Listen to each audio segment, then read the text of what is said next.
झोल में मरहूम खलील अहमद जट के नाले से पहिरियों 7 ॾींहंनि वारो नाइट फुटबॉल टूर्नामेंट संदसि फर्ज़ंद नबील अहमद जट, उस्ताद अकबर अली जट, अरशद अली जट, उस्ताद इमाम बख्श बलोच ऐं ॿियनि जी मेज़बानी हेठि अलशेबाज़ फुटबॉल ग्राउंड झोल में खेलियो वियो।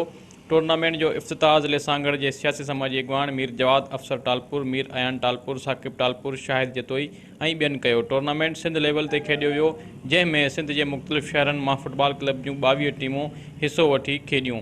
फुटबॉल टूर्नामेंट 8 ॾींहं जारी रहियो। फाइनल मैच गुज़िरियल राति खेॾियो वियो, जंहिंमें अलशेबाज़ फुटबॉल क्लब झोल ऐं मीरपुर ख़ास जी मूसा मेमोरियल फुटबॉल क्लब टीम में मुक़ाबिलो थियो, जंहिंमें मीरपुर ख़ास जी फुटबॉल क्लब टीम झोल जी टीम खे शिकस्त ॾेई मैच पंहिंजे नाले करे वरितो। आख़िर में विनर ऐं रनर टीमुनि जे रांदीगरनि में महिमान ख़ास पीपी अगवान, एमपीए जाम शबीर अली खान ऐं ॿियनि ट्रॉफियूं ऐं ॿिया इनाम ॾिना। उन मौक़े ते एमपीए जाम शबीर अली खान ऐं ॿियनि चयो त ये अॼो को फुटबॉल मैच जो इहो ॾिसी तमामु घणी ख़ुशी पई थिए त नौजवाननि लाइ हिकिड़ी सुठी एक्टिविटी आहे। हीअ त रमज़ान जो टाइम है, उन में हूअं ई क्रिकेट मैचिस वग़ैरह थींदा आहिनि, मगर मूंखे ख़ुशी इन ॻाल्हि जी आहे त फुटबॉल जो मैच जेको ॾिसी मूंखे इहो सुठो पियो लॻे त असांजे लोकल प्लेयर्स आहिनि जेके एतिरो एक्टिव आहिनि ऐं फुटबॉल एॾे सुठी रहनि पिया, त इंशाअल्लाह ताला असीं इन्हनि सां गॾु आहियूं। इन्हनि खे प्रमोट करण में जेके जिथे असांजी ज़रूरत हूंदी असीं इंशाअल्लाह ताला इन्हनि सां गॾु आहियूं हर ॻाल्हि में। झोल जे शहर में इलाही जेके ख़राब ख़बरूं अचनि थियूं उन सां गॾु गॾु इहा जेका सुठी ख़बर आहे इहा ॿुधी करे ॾाढी ख़ुशी थी आहे। हिकिड़ो पॉज़िटिव वे में जेको आहे सो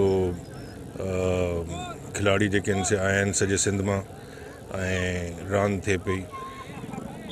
इहे शयूं जेके आहिनि से हिते थियणु घुरिजनि ऐं घणो थियणु घुरिजनि। सेहतमंद जिस्म लाइ ज़रूरी आहे त उहे स्पोर्ट्स के ज्वाइन कनि। फुटबॉल सॼी दुनिया में मक़बूल तरीन हिकिड़ी रांदि आहे, हिकिड़ी खेल आहे।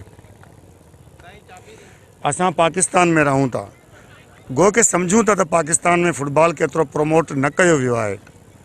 अक़रबा परवरी ऐं सिफ़ारशी कल्चर जीअं असांजे क़ौमी रांदि हॉकी खे ख़तमु करे छॾियो आहे, अहिड़े तरीक़े सां 47 खां वठी हेसि ताईं फुटबॉल के पाकिस्तान में कॾहिं बि बहितरीनु प्रोमोटर न मिलिया आहिनि।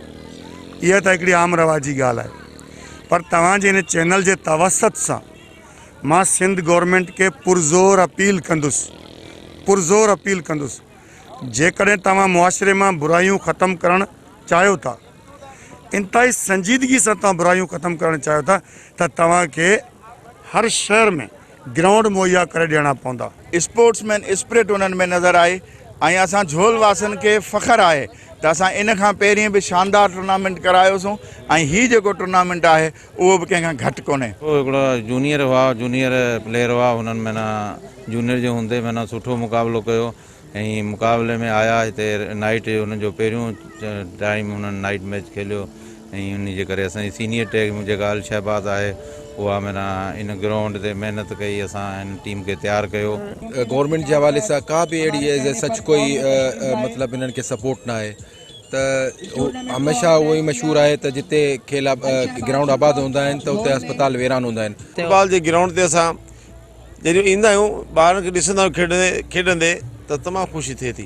जिन दोस्तों ने भी इस टूर्नामेंट में हमारा साथ दिया, शकूर बलोच है, हम उन सब के बेहद मशकूर हैं। माशाल्लाह सब साथियों की काविशों के साथ तो आज का ये प्रोग्राम टूर्नामेंट जो जारी और सारी है और माशाल्लाह बहुत अच्छे प्लेयर यहाँ पर मौजूद हैं। मैं ये जो ऑर्गेनाइज़र हैं मैं उनको मुबारकबाद देता हूँ जिन्होंने रमज़ान के महीने में नफ्सा नफसी का जो दौर है और एक तो कोरोना चल रहा है उसमें SOP पे ये अमल दरामद करा, ये भी बहुत बेहतरीन चीज़ है।